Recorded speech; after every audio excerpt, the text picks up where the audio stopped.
What you can somewhat see out there, folks, is what we came for today, 16, 17, and 18. But first, we got to take this one to town. Let's do it. What's up, everybody? It's Buffalo Ben 15 Golf back at it again. And today we are at the Greystone Golf Club in Romeo, Michigan. But before we start this round, there is some very pertinent information that I need to share with all of you. And it all stems from a few weeks before this, on October 12th at Cherry Creek Golf Club, as light was quickly fading. I was 4 over with 1 hole to go. As you see here, very choppy camera footage. The flashlight that I had to turn on just so I could see the hole makes this look awful. Not a good putt there. And as a thunderbolt comes down from the sky, I'm able to make that putt for a 76 plus 4.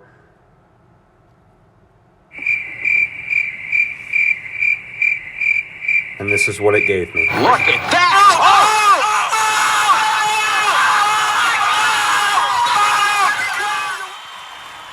We finally have broken through the 4-point-X wall with our handicap. Unbelievable. Over 4 years between breaking into single digits and getting below a 5, only 5 more to go until we are scratched. I was so pumped. I'm so sorry that I didn't get the entire golf vlog on video. And, you know, I was just playing with some guys and, you know, it just didn't work out. But I was still very happy to have that happen. I was like, this is a big moment, guys. You don't mind if I video this last hole? It's getting dark. It's not like you guys are going to be on camera anyway. And they were like, yeah, sure, go for it. So I did. And amazing, amazing achievement. I wanted to make a whole video dedicated to just that one hole to hype it up a little bit more. I tell you, I do not remember these flags being here the last time I played. Look at these, got the logo on it and everything. Beautiful.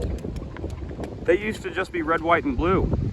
But now that the car's got GPS and they can tell you where the pins are and like what the pin location is for the day, they were able to do this. It's beautiful. I love it. Yeah, sorry for that interruption. I thought, I've never seen those flags before at Greystone. That's pretty cool. Yeah, this course is high-end. This is one of the better courses in the Metro Detroit area. In my opinion, it's in the top 5. Right up there with Cherry Creek, Shepherd's Hollow, Orchards, all of them.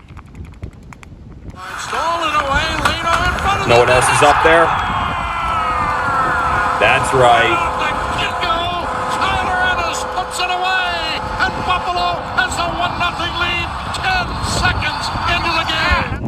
How's that for making up for the lack of hype you guys would have got had I made a video dedicated to I told myself getting out off to a good start in this crazy wind is going to be paramount. So the fact that we were able to do it there is huge. So great way to start the round here. This is actually the back 9 that we're starting on today, and which I'm kind of disappointed about because number one, it always makes editing somewhat confusing whenever I put the scorecards in there and stuff like that, as well as you know, just remembering what hole to put in the top left corner and stuff like that. But the back 9 on this Greystone Golf Club features the Quarry holes, which are noted as the best finish in Michigan golf. 3 holes that wrap around this big old lake. Hole 16 is basically an island green, as close to an island green as you can get. 17 is this dogleg par 4 with a super tough approach shot. It's super long. And then 18, while it's not as long, There's water in front of the green and to the right the whole way, and it's one of, if not the narrowest fairways on the course. And all 3 holes are absolutely postcard worthy beautiful. And I've wanted to do a golf vlog here for a long time, especially one on a day this important, because following that round where I lowered my handicap to a 4.7 below 5 for the first time in my life, I played, I wouldn't say badly, but not good enough to retain a 4.x handicap. And this was October 31st when I was playing this round. And if you know anything about the handicap system in the state of Michigan, October 31st is the last day that you can post scores in Michigan.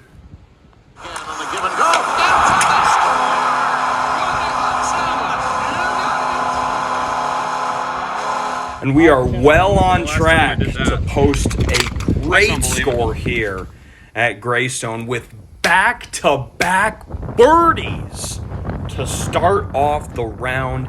I don't know if I've ever done that on a golf vlog up until today. How about that? In 3 golf vlogs, in the span of 3 golf vlogs, I've had a hole out for eagle, the first eagle ever on the channel, and now this, back-to-back birdies. So back-to-back courses we're doing golf vlogs on here. An amazing, amazing start. There was another round, actually, about a week before this where I played at Hickory Hollow, where my handicap was a 4.9 heading into that round. I needed a 76 to keep it below a 5, and I ended up shooting 77. So that is the round that I was not able to keep the handicap lower than a 5. I shot another 77 at Beacon Hill. That was a good round. But the Hickory Hollow one, I actually had 3 birdies in a row to start the day. It was unbelievable. And as you see here, post birdie F up, right? Can't actually say that. This is PG-13 here, trying to keep it that. But as you see here, guys, not able to follow that hole after a birdie up with a par or better. So, you know, that, as me and the Weekend Hack, or Ohio Golf Vlogs, as he's sometimes called, you know, he's been under both names on YouTube, one of my favorite golf vlog guys, we always say that is that's the curse of 5 to 10 handicap golf right there. Doesn't like this one. Going way left, way left. Looks like that curse is coming back to bite us in full force. Terrible tee shot there on 13. Just not even close. I mean, that thing carried into that hazard there. So now dropping pretty far back here, because that was on top of being hooked. It was just a low, just badly struck ball. Hardly even went 200 yards. I mean, granted, I'm into the wind, but still, that's terrible for me. So 250 in. Heck, even farther than that, probably about 270. I hit that 7-iron about 175. Yeah, I've got about 95 yards in, so yeah, 270. And no way to get to the green. Too tight for a 3-wood, as you see that water on the right. So this was basically a brand new par 4. The wind helps. Whoa, all over it. Incredible. And we might make a birdie on it for a 5. I know the math doesn't make sense, but if you were watching the beginning of the video and you just didn't start it just now, you'd understand what I'm saying. But anyways, great wedge shot there. Great little sawed-off gap wedge. Those are shots I usually push whenever I try to take some off of it. That's something I've always struggled with. I could use pushing that ball a little more with my hand, or just hockey handling it into the hole, right, for a bogey. But of course, can't do that in golf, and that comes up woefully short. Heck, that was barely a tap in. That's why the good start is so important. You can afford to screw up. So now we can't afford to screw up anymore, but imagine if we didn't get those 2 birdies, where we would be right now. We would be in a bad place. If you guys remember from the front 9 at Garland, that eagle was followed up by 2 straight bogeys. And on that 4th hole, I pulled a shot really bad, and no different today here at Greystone. So very chaotic start to the round. The scorecard would suggest I'm doing okay, but right now I am very nervous. I feel very hot and cold, very streaky, and this is a shot that is off the mark again. Hit the cart path. I don't know if you heard me say it, but yeah, that hit the cart path as you see there on the left side of your screen, and that gave the ball just enough extra power to just trickle into that ditch over there. I mean, usually when it's a little wetter out, it actually was a pretty dry October. We didn't get hardly any rain, but most of the time that water hazard penalty area over there will be full all the way up, but on this day it was not. But penalty nonetheless. Couldn't find the ball. I mean, it was plugged in the hazard, and I mean, you can take your ball out of a plug mark but not in a hazard. So another very, very poor hole here. Can we save it with a par putt? No, we can't. Left it short. Another right to left putt, which I'm usually money with. I was expecting to make at least, you'd expect me to make at least one of those 2 on those last 2 holes, but both of those were just terrible. And part of it was probably the fact that it was just very late in the season. Green's probably getting a little slower. The ground probably getting a little damp, you know. So that was part of it for sure. And there were a few aeration holes that didn't all the way close up when I played here. Not many. For the most part, the greens here were still very good for this time of year. Greystone's always had very good greens. The fairways and tee boxes are a little patchy at times, but the greens make up for it more than that. I mean, more than enough. So if you've ever played Greystone, you know what I'm talking about. If you never have, and you're in the Washington Township, Romeo, Almont, you know, western St. Clair County areas as well, I highly, highly recommend it. You know, even Rochester Hills and Troy, it's worth the drive too. So pretty straightforward par 5 here. Kind of talked our way through the first couple shots. That was actually a great little 4-iron punch draw that I just hit. Have to hit a pretty long club in for our 3rd, though, just because I couldn't hit a full shot on that last one. I mean, I was thinking about taking driver, but being 552 and into the wind, there was no way I was going to make it there even on 2 of my best driver 3-wood combination shots. There was just no way. So I just decided to take 3-wood off the tee. It was a better tee shot, kept it low out of the wind, just rolled off the left side of the fairway, which I was a little annoyed about because it kind of put me behind that tree. But shots 2 and shots 3 on this hole so far have granted us a chance, outside chance for birdie from the fringe. This one's left to right, so this time I'm not that pissed at that effort. I mean, breaking in any direction, that's a good lag putt. That's a good lag putt. I had to go over that little ridge there, as you see I'm walking on right now. That would have been a scary chip shot had I not been able to use the putter, but thankfully I did. And finally, 6 holes in, 2 over, somehow no pars in the card until now. Shoot sub 40. We do have 1 shot to play with on the deadly 3 holes, the Bermuda Triangle. I don't know what you call them. The Gauntlet, Bermuda Triangle, Greystone Gauntlet, maybe? I don't know. But you guys are going to see what I mean in a second. Yep. This is what I was talking about, guys. Look at this. Look at this. Unbelievable. These are the next 3 holes. I know, it's unbelievable. Yeah, take a look, guys. Take a look at this here. is unbelievably strong. I have no idea how I'm going to be able to get this one in good shape. Yeah, look at this. Right here. Welcome to the Quarry holes, the best finish in Michigan golf. The 16th par 3 downhill.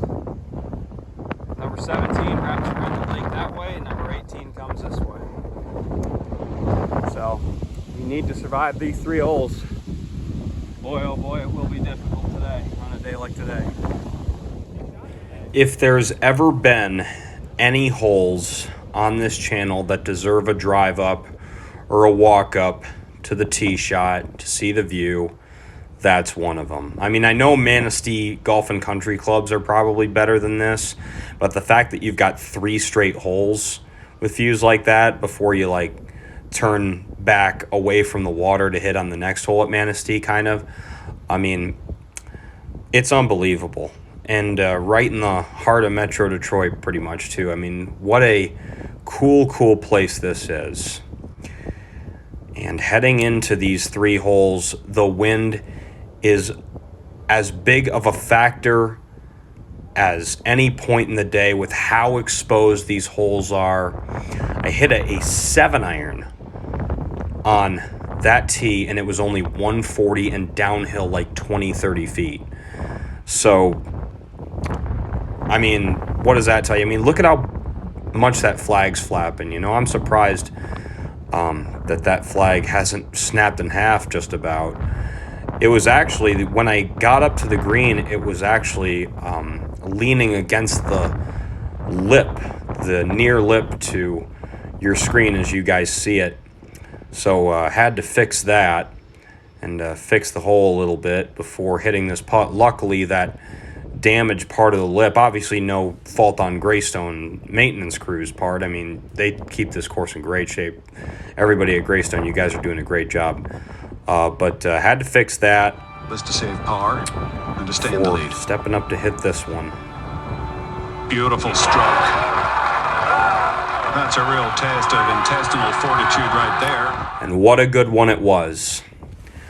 This is the one hole I really wanted to par today, and I got it.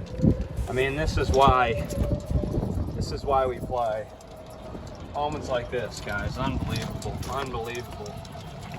Just an incredible hole. Just a series of 3 holes, really. It's just such a treat to be playing these, I tell you. Just enjoy the drive up. It's unbelievable. This next hole is not an easy one either, though. Really difficult one. Really difficult one. So yeah, as I said, very happy to get a par there on that hole. I mean, I don't know how many people played on this day, probably in the teens or so. I mean, there was not a lot of people out there. The temperature was fine, but it was just so windy. And just the threat of intermittent rain over the course of the day. I only got a couple holes on my back 9. This course's front 9. I only got wet maybe for 2 holes. It wasn't that bad. You know, it was warm enough that it wasn't that big of an issue. And that was a great drive. This is an even better view. Look at that. That's crazy, man. So, on, I believe, the longest par 4 on the back 9 at 412 into the wind, so it was probably playing close to 450. I hit that ball 260 yards into the wind. That was a very good tee shot. See if we can follow it up. Yeah, that's going to be a hard no. Wow, that was terrible. And he just duffed it. I don't know what to say. I really don't know what to say. Oh, I just had to spoil the nice view for you guys, didn't I? No, isn't going to work. I'm Bennett Lewis. Of course it doesn't go my way, right? Yeah, that's what I was thinking, for sure. So, I mean, It's a lateral hazard, so I couldn't go up but like 10 yards, 15 yards to hit the shot. This was basically a re-hit. This is effectively out of bounds, this water, if you don't get over. I mean, that's how treacherous this hole is. I mean, look at this flag just bending right there. Go back 5 seconds. Look at that. That is ridiculous. To boot, this putt is severely left to right. Almost impossible to get this ball close. So, especially with it being for bogey. I don't even give it a run, do I? Oh, Ernie. Yeah, that's a bit, wow. That's just terrible, man. Man. It was going good for a little while, and the wheels just kind of fell off, you know, and just never thought I'd be saying I have a 10, maybe 15-foot putt to save a double. Here we are. Two putt. What a two putt. Unbelievable. Just when you think you've lost it all. Just when you think everything is going against you. Sometimes you get a break. Sometimes it all comes together, and it did right there, which I was very happy about. So that puts us at +4 with 1 hole to go. Par 4, only 378. Not hitting a driver, but this was hit very well, a 5-wood. Too well, in fact. Went over the fairway, and just a plateaued fairway with a giant drop-off to the right the entire way down. I mean, luckily I hit it far enough that I didn't go into the trees to the right where it still drops off, and you're never going to be able to find a ball over there. Luckily I was able to find this and able to hit a shot. This was such a tough shot, such a tough stance. This lie angle was probably maybe 10, 15 degrees below my feet. I mean, that was... To get that on the green at all just now, that's one of the best shots I've ever hit on the channel. I'm not even kidding. Like, that was ridiculous, what I just had to do. So, yeah, just heading into this hole, I was like, this is downwind. It's one of the shorter par 4s. I've got 2 birdies already today, you know, and even though I'm not very close to this putt, it's right to left. Run it out. Give it a chance. Give it a chance. Put it at the edge. Very close. Very, very, very good effort there. All things considered, that hole was played nearly flawlessly. Such a tough pin tucked up against that front, too. You should see when it's front right rather than front left. Thank goodness they didn't torture me more than they did, like they did on the 17th hole's placement. That was right on the ridge. That was a ridiculous hole placement. But, yeah, guys, there's Greystone. Long awaited. Don't think I totally screwed it up. I mean, 40's not what I'm looking for, but it's not going to kill me. You know, we've got a chance here on this front 9, quote unquote, coming up. And like I said at the beginning of the video, this was the last chance to get my handicap back below a 5.0 for the year. This was it. This is now or never, what you guys just saw. And can't decide whether it looks like now or whether it looks like never yet. But luckily for us, those dastardly 3 holes, which you can see portions of in this picture of all 3 of them. Gosh, that is just beautiful, isn't it? What joy it would be to have me play the front 9 first, shoot like a 37 or 38 or something, and then do what I just did now on the back with that in the backdrop to get the handicap back below 5. That would be something. Like I said, sometimes it comes together and sometimes it doesn't. But, you know, nonetheless, I would be very happy to do it. It would signify a real comeback, a real final apex, finally getting to the top of the mountain that I've been so close to so many times. in the last 3-4 years. I was down to a 5.7 at the end of my senior season in high school. Went from an 11 handicap to a 5.7 in 2.5 months. It was unbelievable. I don't think you'll meet that many people who've done that in their life. You know, I'm honored to say that I'm one of those people, you know. So overall, not a bad 9 holes. Just very streaky. But very happy to par at least 2 out of the 3 Quarry holes, the signature holes there. I was hoping to at least get 2 out of 3, if not all 3, but, you know, beggars can't be choosers, right? That was still a great putt for double. My putting definitely got better as the 9 went on. 16, that was a great par putt. 17, obviously, and 18, that was a great try as well. Easily all 3 of those could have dropped, you know. But 2 out of 3 of those putts dropped, 2 out of 3 holes. I parred. 2/3 of the time it works every time, right? So back 9 will be coming out pretty soon, guys. I'm going to try to get it out before too long here. I know I was a little bit longer in getting this one out than I was the last few. But tomorrow is going to be April in college, spring semester, final exams coming up. It's crunch time. It's crunch time on this golf, too. We need a 39 or better, and we've done it. So tune in. You won't want to miss it. This is Buffalo Ben 15 signing off. Have a good day, everyone.